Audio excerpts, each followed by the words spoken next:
Live start हो गया है।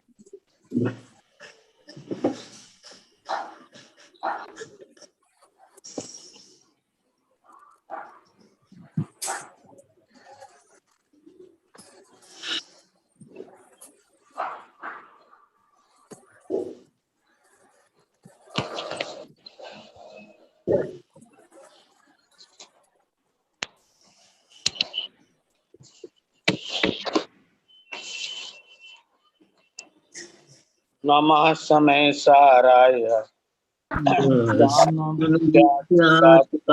चित्त स्वभावाय भावाय सर्वभावान्तरक्षिते वन्दे तो सर्वसिद्धे भुवन्नचलमणिपुपं भजं पते भोक्षामि समय पाहुडमिणिमो स्वकेवली भणिया निज स्वरूप को परम रस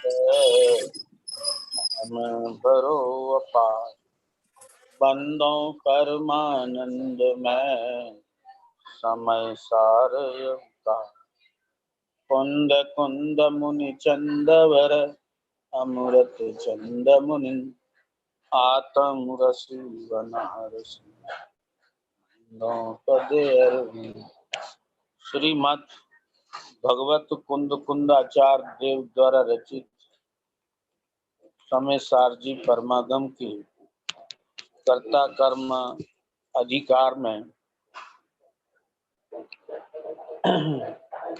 विगत कई दिनों से चर्चा चल रही है कि द्रव्य अपने परिणामों का करता है, क्योंकि द्रव्य अपनी परिभाषा में जाता है, पर द्रव्य का कर्ता नहीं है, क्योंकि वह पर द्रव्य में व्यापक नहीं होता।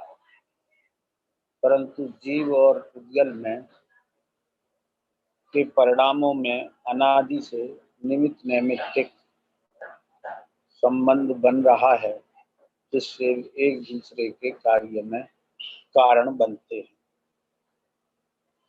परंतु कर्ता अपने अपने परिणामों के। पूर्व गाथा 84 में बताया था व्यवहार का मत है कि जीव पुद्गल कर्म को करता है।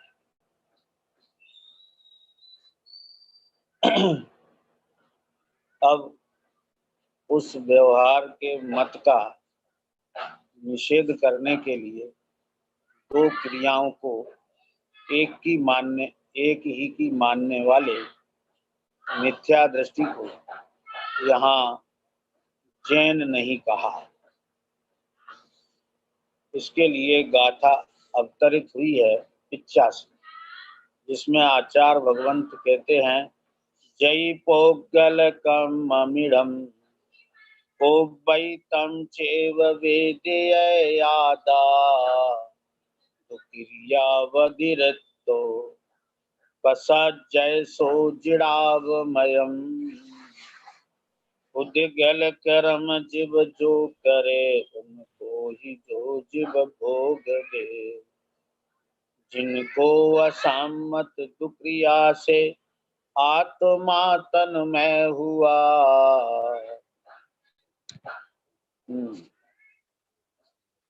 अर्थ, यदि आत्मा उस पुद्गल कर्म को करता है तो उसका ही वेदन करता है, भोगता है, तो वह आत्मा दो क्रियाओं से अभिन्न ठहरा।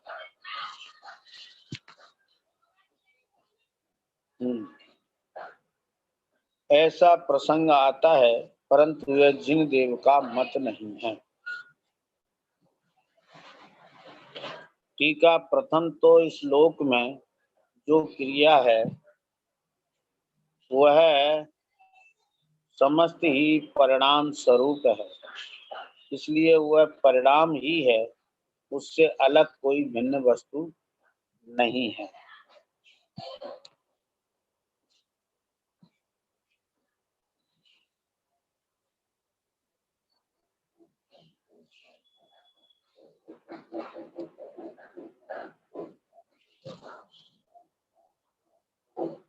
हाँ, आवाज आ रही थी। टीका आ रही है, आ रही है, आ रही है आवाज। प्रथम तो इस लोक में जो क्रिया है वह समस्त ही परिणाम स्वरूप है, इसलिए वह परिणाम ही है, उससे अलग कोई भिन्न वस्तु नहीं है, तथा परिणाम और परिणामी द्रव्य दोनों अभिन्न वस्तुएं हैं, पृथक पृथक दो वस्तुएं नहीं हैं। अतः परिणाम परिणामी द्रव्य से पृथक नहीं है। इससे यह निश्चित होता है कि जो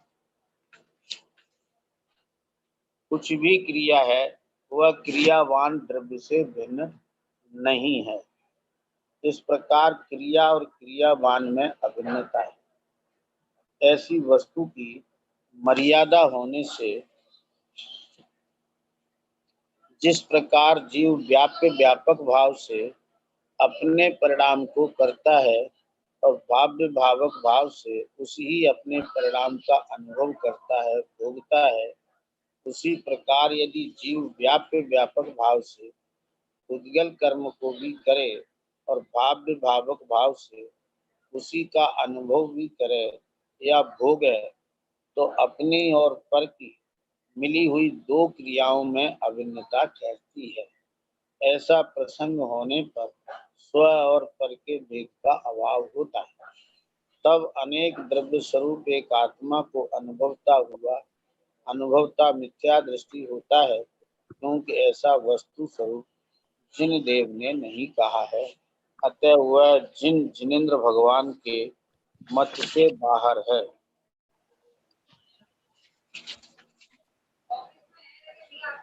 भावार्थ, दो द्रव्यों की क्रिया भिन्न ही होती है। जड़ की क्रिया चेतन नहीं करता और चेतन की क्रिया जड़ नहीं करता। इसलिए जो पुरुष दो क्रियाओं का कर्ता एक द्रव्य को मानता है वह मिथ्या दृष्टि है, क्योंकि दो द्रव्य की क्रिया को एक द्रव्य की क्रिया मानना यह जिन देव का मत नहीं है। देखो ये गाथा 85 बहुत कड़े शब्दों में व्यवहार में का जो मत है वही अज्ञानी का मत है। क्या है व्यवहार ने का मत? कि जीव पुद्गल कर्म को करता है और पुद्गल कर्म को छोड़ता है, ग्रहण करता है। तो कहते हैं ये व्यवहार न ऐसा कहता है और अज्ञानी ऐसा मानता है। यह गाथा 84 की टीका में कहा गया था। अब यहाँ स्पष्ट रूप से आचार्य श्री कुंद देव कहते हैं कि यह जिन देव का मत नहीं है। मन जिन राज ने इस बात को स्वीकार नहीं किया है, उनकी दिव्य ध्वनि में इस मान्यता का निषेध है। क्या? यदि आत्मा इस पुद्गल कर्म को करता है और उसी को वेदन करता है माने भोगता है, तो वह आत्मा दो क्रियाओं से अभिन्न ठहरता है। माने अपनी क्रिया भी करता है आत्मा और पुद्गल की क्रिया भी करता है। तो कहते हैं दो क्रियाओं से अभिन्न ठहरा। जीव की क्रिया भी जीव करता है, पुद्गल की क्रिया भी पुद्गल करता है। तो कहते हैं ऐसा दो क्रिया को, दो क्रियावादी माने दो क्रियाओं को मानने वाला यह प्रसंग जिन देव का मत नहीं है कि एक द्रव्य अपनी भी क्रिया करे और उद्गल की भी क्रिया करे, यह जिन देव का मत नहीं है, माने जैन मत नहीं है, ये अजैन मत है। तो दो द्रव्य की क्रिया को एक जीव करता है, जीव और उद्गल की क्रिया को जीव करता है, तो कहते हैं ये जिन राज का मत नहीं। अब देखो इसकी टीका में आचार्य श्री अमृतचंद देव कितना स्पष्ट खुलासा करते हैं और कहाँ से बात शुरू करते हैं। प्रथम तो इस लोक में जो क्रिया है वह समस्त ही परिणाम स्वरूप। इस लोक में जो कुछ भी क्रिया है वो सब परिणाम स्वरूप, इसलिए वह परिणाम ही है। क्रिया है वह परिणाम ही है, उससे अलग कोई भिन्न वस्तु नहीं। परिणाम से अलग कोई भिन्न वस्तु नहीं है, ये बात समझदार कह रहे हैं। संसार की तो 9वीं 10वीं गाथा में स्पष्ट लिखा है कि परिणाम के बिना वस्तु अनुभव में नहीं आती। ये बात अमृतचंद स्वामी कहते हैं। और यहाँ भी गाथा 85 की टीका में आचार्य श्री अमृतचंद स्वामी स्पष्ट कहते हैं, प्रथम तो इस लोक में जो क्रिया है वह समस्त ही परिणाम स्वरूप है। ठीक, अब आगे नीचे अपन स्पष्टीकरण पर आते हैं। पूर्व गाथा में असद्भूत व्यवहार दिखाया था। असद्भूत व्यवहार आत्मा को पुद्गल कर्म का कर्ता भोक्ता कहता है। ऐसे असद्भूत व्यवहार के अनुसार पुद्गल कर्म का कर्ता भोक्ता आत्मा को मानने वाला जैन नहीं है, क्योंकि जिन देव का यह मत नहीं कि वह पुद्गल कर्म को करे भी और भोगे भी, ऐसा जिन देव का मत नहीं है। अब प्रश्न होता है कि जिन देव का मत क्या है। आत्मा यदि पुद्गल कर्म का कर्ता भोगता है तो आत्मा अपनी और पर दोनों की क्रिया से अभिन्न ठहरा। ऐसी आत्मा यदि पुद्गल कर्म को करता भी है और भोगता भी है तो आत्मा अपनी और पर दोनों की क्रिया से अभिन्न ठहरा। ऐसी अभिन्नता जिन देव के मत में नहीं है कि जीव और पुद्गल की क्रिया को कोई जीव करता है अथवा कोई पुद्गल करता है। ऐसा दो द्रव्य की क्रिया को कोई एक करता है, ऐसी अभिन्नता जिन देव के मत में नहीं। पुद्गल के परिणाम को जीव करे और अपना परिणाम भी करे तो ये जिन देव को स्वीकार नहीं। ऐसे ही कोई जीव की पर्याय को भी करे और वो पुद्गल अपना भी काम करे तो कहते हैं यह जिन देव का मत नहीं है। जो दो द्रव्यों की क्रिया को करने वाला अपने को मानता है वह जिन मत से बाहर है। दिनेंद्र दे दे बात कह रहे हैं दो दिनेंद्र द्रव्यों देता है ना। डिस्टर्ब आ रहा, म्यूट कर लो अपना फोन है। दो द्रव्य की क्रिया को करने वाला अपने को मानता है वह जिन मत से बाहर है, अर्थात वह जैन नहीं है, अजैन है। कौन अजैन है, कौन जिन मत से बाहर है? ये दो द्रव्यों की क्रिया को करने वाला अपने को मानता है। जीव और पुद्गल दोनों की क्रिया को करने वाला जीव को मानता है, अथवा जीव की पर्याय को और पुद्गल के परिणाम को करने वाला पुद्गल को मानता है। तो पुद्गल जो है करता है अपने परिणाम का और जीव की पर्याय में भी व्यापक होकर जीव का करता है। तो इस तरह से दो क्रियाओं का एक कर्ता मानना यह जिन मत से बाहर है, वो सच में जैन नहीं है। अब आगे जिन प्रश्न होता है, पुण्य और पाप दोनों कर्म की क्रिया को जीव नहीं करता तो कौन करता है?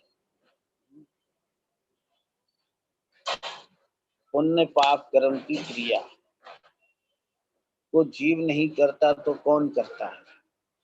आमतौर से ऐसा लगता है लोगों को कि पुण्य पाप तो जड़ कर्म है, वे क्या जाने क्या करना है हमको।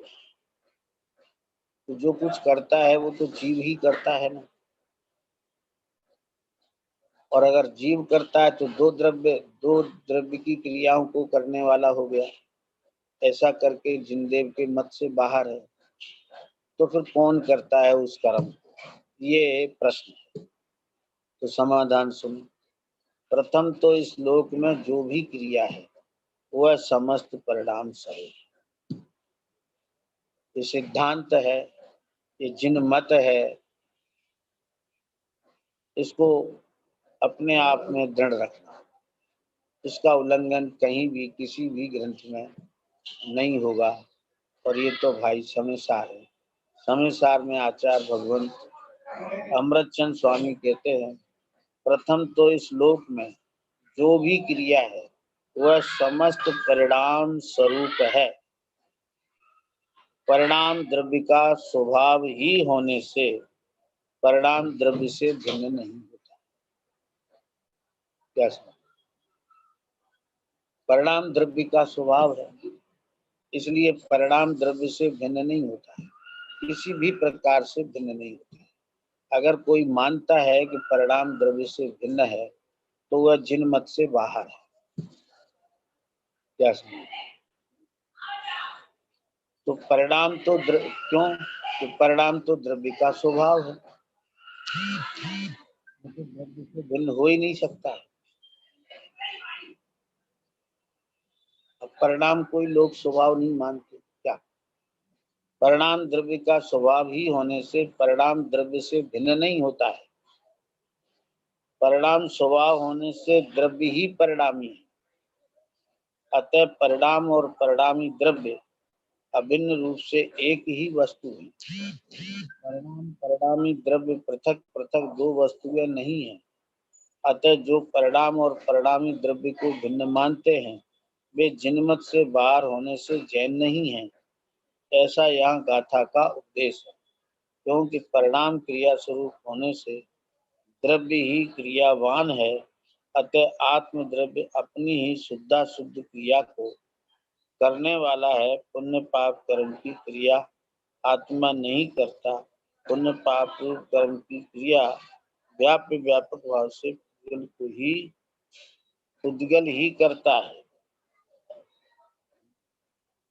अब जरा समझिए, इस टीका में प्रथम ये बात समझने लायक है।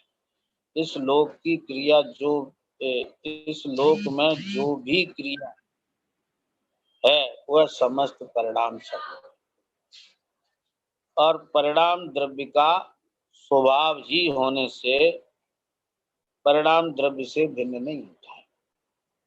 स्वभाव कभी वस्तु से भिन्न हो नहीं सकता है। स्वभाव माने अपना भाव। तो परिणाम द्रव्य का अपना स्वभाव है, वो द्रव्य से कभी भिन्न नहीं हो सकता।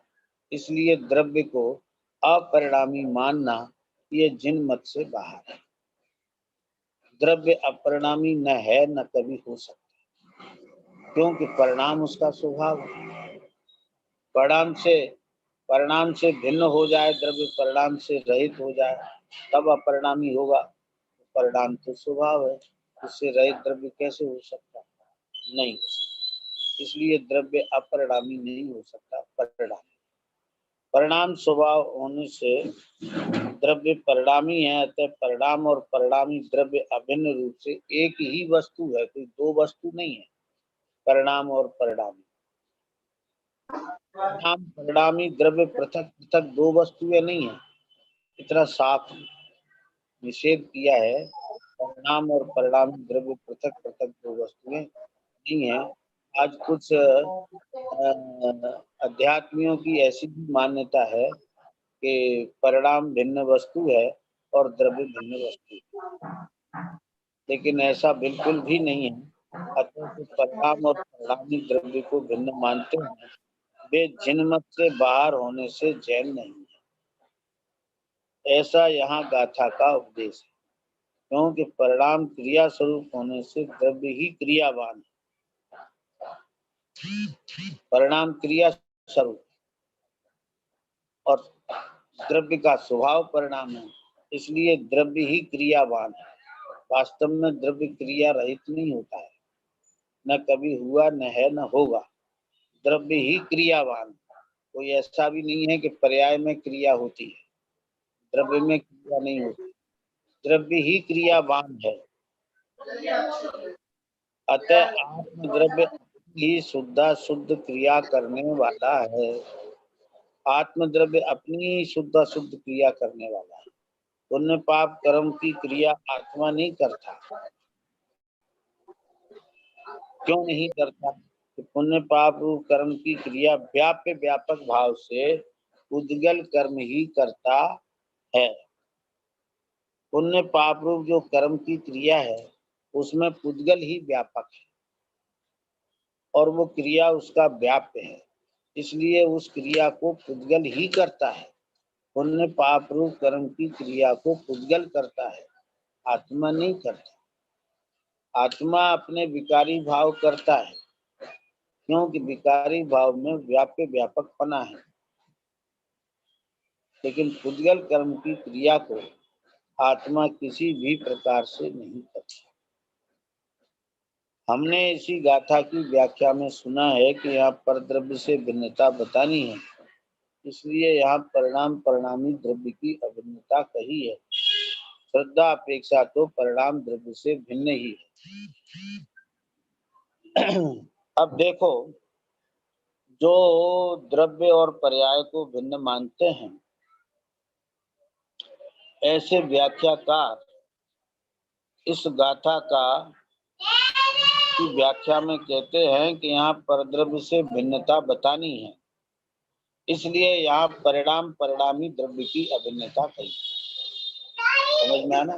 परिणाम और परिणामी द्रव्य की अभिन्नता यहाँ कही जा रही है, गाथा टीका में लिखी है। तो जो द्रव्य पर्याय की भिन्नता मानते हैं वे क्या कहते हैं कि यहाँ परद्रव्य से भिन्नता बतानी है, इसलिए परिणाम और परिणामी द्रव्य को अभिन्न कहा है।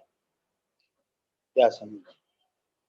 पर भिन्नता है नहीं, परद्रव्य से भिन्नता बतानी है, इसलिए अभिन्न कहा है। श्रद्धा अपेक्षा तो परिणाम द्रव्य से भिन्न ही है। समझ में आया? क्या जोड़ दे दिया कि श्रद्धा अपेक्षा तो परिणाम द्रव्य से भिन्न ही है। कि यहाँ लिखा है ना परिणाम और परिणामी अभिन्न है, कि यहाँ तो परद्रव्य से भिन्नता बतानी है, इसलिए ऐसा कह दिया है। अरे परद्रव्य से ही भिन्नता बताने की बात पूरे संसार में भरी है। पर्याय से द्रव्य भिन्न बताने की बात कहीं संसार में है ही नहीं। क्या समझ में? अभिन्नता की बात भरी है कि अब जहां नहीं कर पाए भिन्नता का अर्थ, तो कह दिया कि यहाँ पर द्रव्य से भिन्नता बतानी है, इसलिए द्रव्य और परिणाम को अभिन्न कह रहे है नहीं वो अभिन्न, इसलिए कह रहे क्योंकि यहाँ पर द्रव्य से भिन्नता बतानी है। श्रद्धा अपेक्षा तो परिणाम द्रव्य से भिन्न ही है।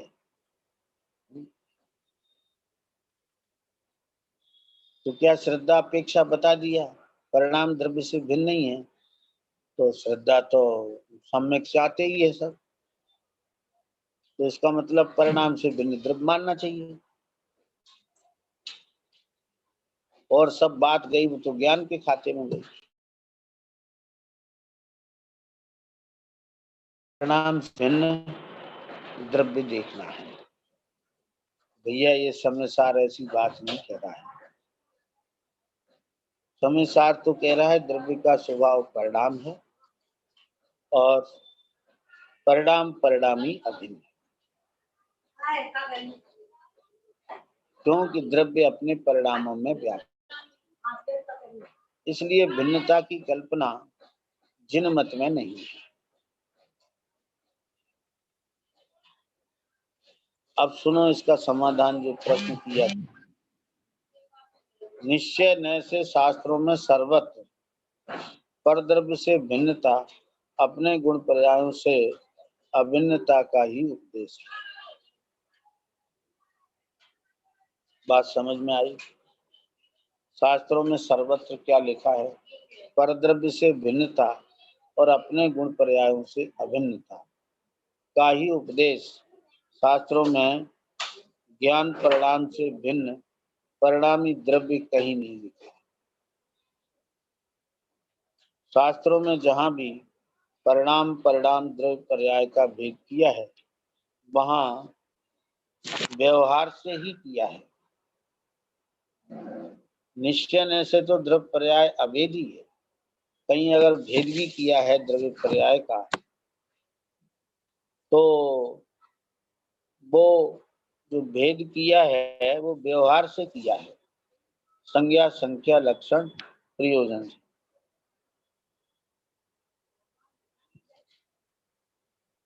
निश्चय से द्रव्य पर्याय अभेद ही है,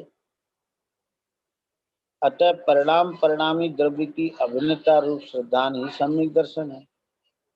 श्रद्धा अपेक्षा परिणाम से भिन्न द्रव्य मानना जिनमत नहीं है, कल्पित मत है। क्या? श्रद्धा अपेक्षा परिणाम और परिणामी द्रव्य की अभिन्नता रूप वो भिन्न द्रव्य मानना जिन मत में नहीं है, इसलिए परिणाम से भिन्न अपरिणामी द्रव्य की श्रद्धा सम्यक दर्शन नहीं है, कल्पित मत है।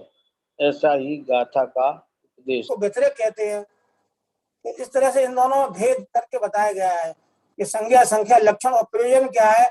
प्रयोजन एक ही है, अपना सुख होने का एक प्रयोजन है, वो सुख की प्राप्त अपने प्रयोजन से ही सिद्धि हो सकती है। तो इस तरह से ये चिंतन करें, सोचे समझे, होता है ये बात समझ में बैठ नहीं जानी चाहिए। कई 4-5 तर्कों के द्वारा इसको ये सिद्ध किया है कि वास्तव में द्रव्य परिणामी है, अपरिणामी नहीं है। परिणामी है और अपने परिणाम भाव को करता है, अन्य के परिणाम को नहीं करता। यदि अन्य के परिणाम को करेगा तो वो क्रियावादी सिद्ध होगा। तो ये बात अपन को एक गाथा 85 में बहुत अच्छी तरह से समझ लिया है कि ऐसे ये जिनन भगवान के मत में नहीं है। और अपने सामने बहुत ही ये बात को 4 उदाहरणों के माध्यम से बहुत खुलासा किया है। सद्बुद्ध व्यवहार नहीं थे क्या भेद है, तो सद्बुद्ध व्यवहार ने बताता है, लेकिन लक्ष्य क्या करना है, हमें एक अभेद को ही प्राप्त करना है, तो एक अभेद को ही लक्ष्य करना है। एक अभेद को लक्ष्य करेंगे तो हम अपने मार्ग को प्राप्त करेंगे, अपने सुखी हो जाएंगे। अभेद क्या है? एक अपना ज्ञायक भाव एक अभेद है, उस ज्ञायक भाव को अपन लक्ष्य बनाएंगे तो निश्चित ही हम सुखी होंगे। इस बात को यहाँ आज अपने खूब अच्छी तरह समझा है। और कोई अपनी बात रखना चाहे वो अपनी बात रखे।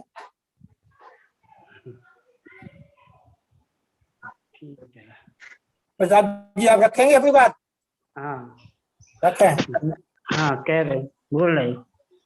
गाथा 84 में कहा था जो वीडियो खोलो, वीडियो हाँ वीडियो खोलो अपना। वीडियो खोलो नहीं खुला, बंद है। हाँ खुल खुल गया? गया, बंद हो गया। अरे यार का चक्कर है। अब खुल गया, खुल गया। गाथा 84 में कहा था जो जैसा जो कर्म करता है वैसा ही वो भोगता है। तो वहां पर रहेंगे पुद्गल कर्म को करता व्यवहार नहीं से पुद्गल का करता कहा था कि जैसे पुण्य पाप कर जैसे कार्य करता है, पुण्य करता है तो पुण्य के फल को भोगता है, पाप करता है तो पाप के फल को भोगता है। हेलो, आवाज आ रही? आ रही है। हाँ, पाप कर्म को करता है तो पाप को भोगता है, परंतु वहाँ आएंगे व्यवहार से कहा था, संयोग दृष्टि से कहा था। परंतु ऐसा जीव का स्वभाव नहीं है, क्योंकि एक द्रव्य दूसरे द्रव्य का करता नहीं है। जीव पुद्गल द्रव्य को करता नहीं है, क्योंकि जीव चेतन है और पुद्गल जड़ है, स्पर्श रस इंद्रिय वाला है। स्पर्श रस गंध वर्ण को जीव नहीं करता है और जीव भी चेतन द्रव्य को गुणों को नहीं करता है। यह इसका अज्ञान है। क्योंकि प्रणाम प्रणामी से अभेद होता है। जहाँ व्याप्य व्यापक संबंध होता है वहाँ ही द्रव्य पर्याय में अभिन्नता होती है। और द्रव्य जब व्याप्य व्यापक संबंध है, द्रव्य अपने ही कार्य को करेगा, पुद्गल के कार्य को कैसे भी नहीं कर सकता है। यदि ऐसा माना जाए कि जीव हैंगे पुद्गल कर्म को करता भी और भोगता भी है, और अपने कर्म को भी करता है, अपने ज्ञान आदि कर्मों को करता, ज्ञान आदि कार्य को करता है, और पुद्गल के कार्यों को भोगता, पुद्गल के फल को भोगता है, तो इससे तो हैंगे सब मिश्रण हो जाएगा। इसका तो जीव का अस्तित्व ही खत्म हो जाएगा, पुद्गल का भी अस्तित्व खत्म हो जाएगा। यह बहुत बड़ा संकट आएगा। इस प्रकार से जीव और पुद्गल एक नहीं हो सकते हैं। इस गाथा में यही बताया है कि जीव पुद्गल के भाव को नहीं करता है और पुद्गल जीव के भाव को कर ही नहीं सकता, क्योंकि उसमें ऐसी शक्ति नहीं है। कारण कारणत्व शक्ति नहीं से एक द्रव्य दूसरे द्रव्य को कर नहीं सकता है, और भोक्तत्व शक्ति से भोग भी नहीं सकता है। इस प्रकार से ये दो द्रव्यों की भिन्नता यहाँ बताई गई है। और अज्ञानी की यही मान्यता रहती है कि क्या मान्यता रहती है कि मैं पुद्गल कर्म को करता हूँ और उसको भोगता हूँ। इसके निषेध के लिए ये गाथा 85 कही गई है कि कर ही नहीं सकते, क्योंकि करोगे तो अपना अस्तित्व हो जाएगा और संसार का लोप ही हो जाएगा, संसार ही नष्ट हो जाएगा, क्योंकि दो द्रव्यों की व्याप्य व्यापकता होती ही नहीं। इस प्रकार से ये गाथा बहुत महत्वपूर्ण गाथा है, और ये दो द्रव्यों की भिन्नता बताई गई है। चेतन द्रव्य पुद्गल द्रव्य से भिन्नता बताई गई है। मिथ्या दृष्टि परद्रव्य को आत्म द्रव्य रूप अनुभव करता है, यही उसका मिथ्यात्व है। आज तक हम लोग करते क्या रहे? हम लोग आएंगे परद्रव्य को आत्मस्वरूप करते रहे कि ये मेरा है, ये मेरा, ये मैं हूँ, ये मेरे हैं। इस प्रकार से परद्रव्य में करते करते अज्ञान रूप हो रहे, यही मिथ्या दृष्टि का लक्षण है। जिनेन्द्र देव ने इसका ही खंडन किया है। बस इतना ही हम कहना चाहते हैं। और कोई अपनी बात रखना चाहे? शंका समाधान?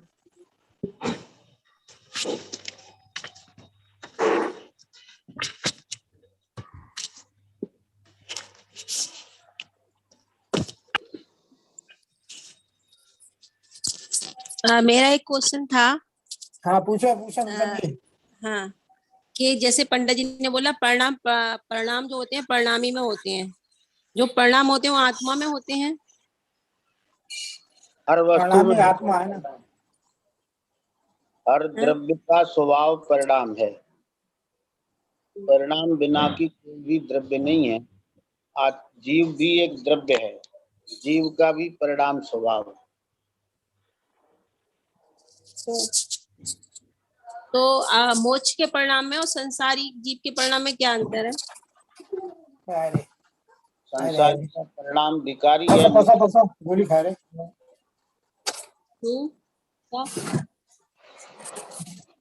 आवाज नहीं आई।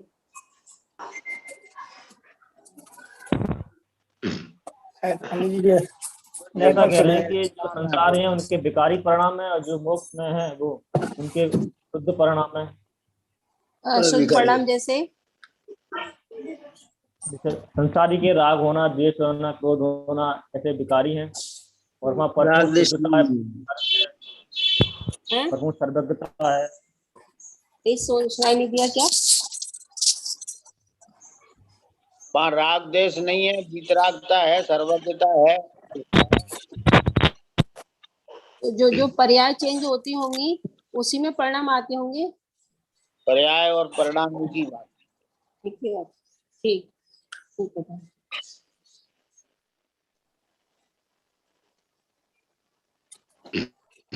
हाँ जी, और अपनी शंकाएं रखें।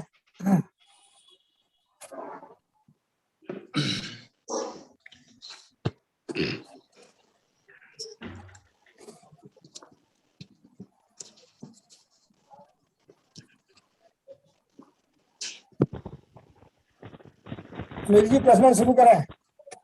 पहला प्रश्न है, जैन शासन में प्रथम से प्रथम क्या समझने लायक है? जैन शासन में प्रथम से प्रथम क्या समझने लायक है?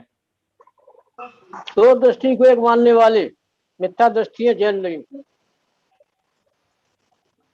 जो दो द्रव्य की क्रिया को करने वाला मानता है वो मिथ्या दृष्टि है, जैन मत में नहीं है। जैन मत में नहीं।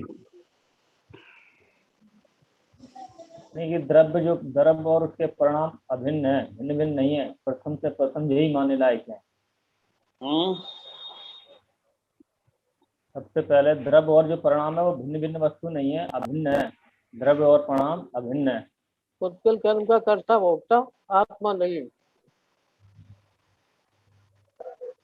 परिणाम अलग अलग है। अगला प्रश्न है, पुण्य पाप की क्रिया को जीव नहीं करता तो कौन करता है? पुण्य पाप कर्म की क्रिया को जीव नहीं करता तो फिर कौन करता है? पुण्य पाप कर्म की क्रिया को कौन करता है? हाँ बताओ। पुण्य पाप रूप कर्म की क्रिया का कर्ता कौन है? पुद्गल है। पुद्गल है, व्यापी व्यापक भाव से पुद्गल ही है। हाँ ठीक है।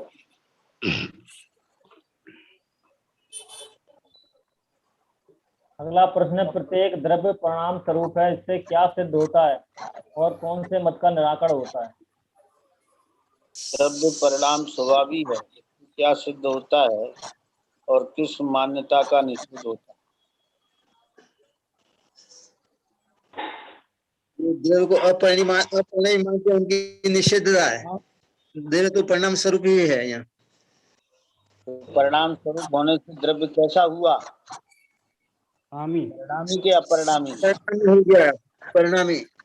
परिणामी। तो निषेध काय का हुआ? अपरिणामी। ठीक है। द्रव्य परिणाम ही नहीं। जिनदेव का मत क्या है?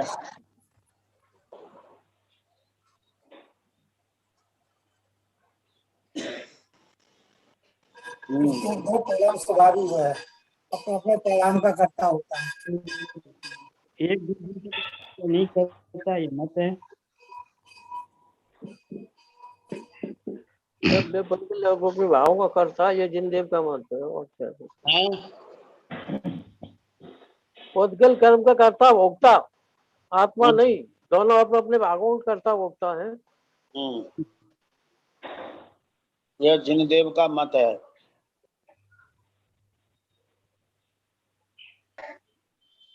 जैन नहीं है, सद्बुद्ध जिनदेव का व्यवहार। मत है। अगला प्रश्न, सद्बुद्ध व्यवहार में और सद्बुद्ध व्यवहार में क्या अंतर है? सद्भूत व्यवहार और सद्भूत व्यवहार में क्या अंतर है? कौन बताएगा?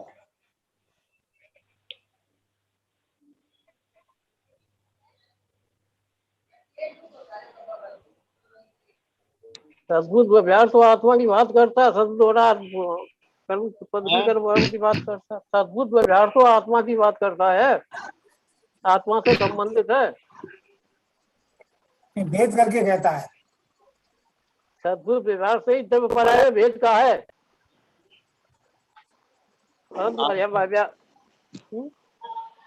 और कोई बताओ, ठीक से जवाब नहीं आ रहा है। सद्भुत पर्याय से ही पर्याय में भेद का है। परमार्थ से पर्याय द्रव्य में संज्ञा संख्या भेद करता है। हाँ जी प्रताप जी। सद्भुत व्यवहार भेद करके देखता है। सद्भुत व्यवहार वस्तु में भेद करता है और असद्भुत व्यवहार दो वस्तुओं को मिलाकर कथन करता है। दो वस्तुओं को मिलाता है। ठीक है। ठीक।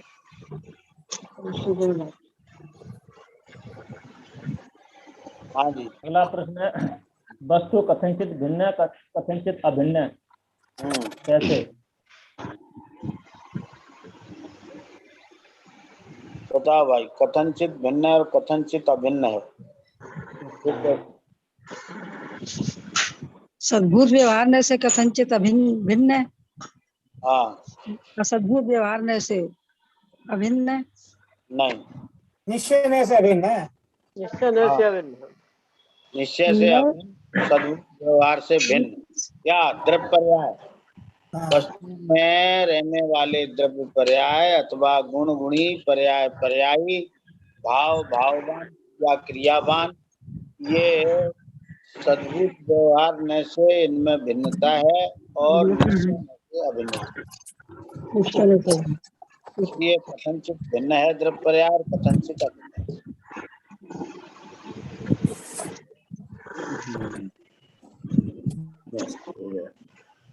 अगला अभी प्रश्न हो गया क्या? है, समय सार को कौन समझ सकता है? नहीं, समय सार को कौन समझ सकता है? कौन समझ सकता है? आप ही बताओ। क्या नहीं समझ सकता, एकदम एक परिणाम नहीं सवाल ही समझ सकते। जो निश्चय से वस्तु को अभेद देखता है वही समझ सकता है। सर्वथा न माने, कथनचित माने। द्रव्य पर्याय की अनियमितता देखने के बाद भेद निश्चय मानता है, नहीं। भेद करके देखता है वो नहीं समझ सकता। जो वस्तु को अभेद देखता है वही समझ सकता है। नहीं, भेद देखना भी और अभेद देखना दोनों सही है ना। हाँ, जो बिल्कुल भेद ही देख देता है, प्रदेश भिन्नता देखता है ना। वस्तु में भेद है और निश्चय न से अभेद है। हाँ, कथनचित भेद है, कथनचित अभेद है। सर्वथा न माने। ठीक है, और आगे प्रश्न। बस यही है लास्ट। ठीक है, हमारी स्थिति करते हैं। धन्य धन्य है घड़ी आज की, जन जन श्रवण परी, तत्व प्रतीत भई अब मेरे मिथ्या दृष्टि करी। जड़ते भिन्न लखी चिन मूरत, चेतन सरस भरी, अहंकार ममकार बुद्ध पुनि पर मैं सब परिहरी। पाप पुण्य विधि बंध अवस्था, भासी अस दुख भरी, भीत राग ज्ञान भाव में परिणति अति विस्तरी।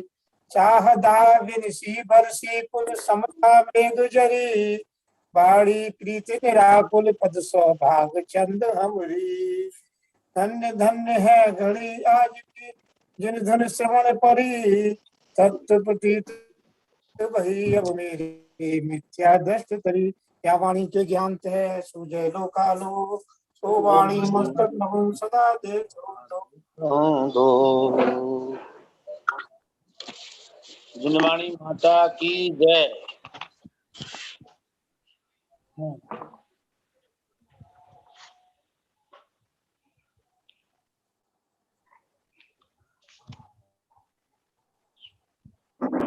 शाम जिनवाणी माता की जय।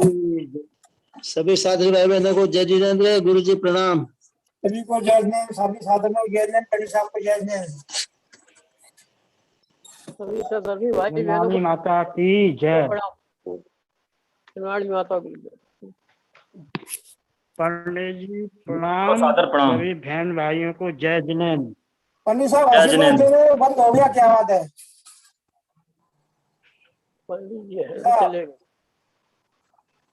पंडित जी कंजूस हो गए हैं?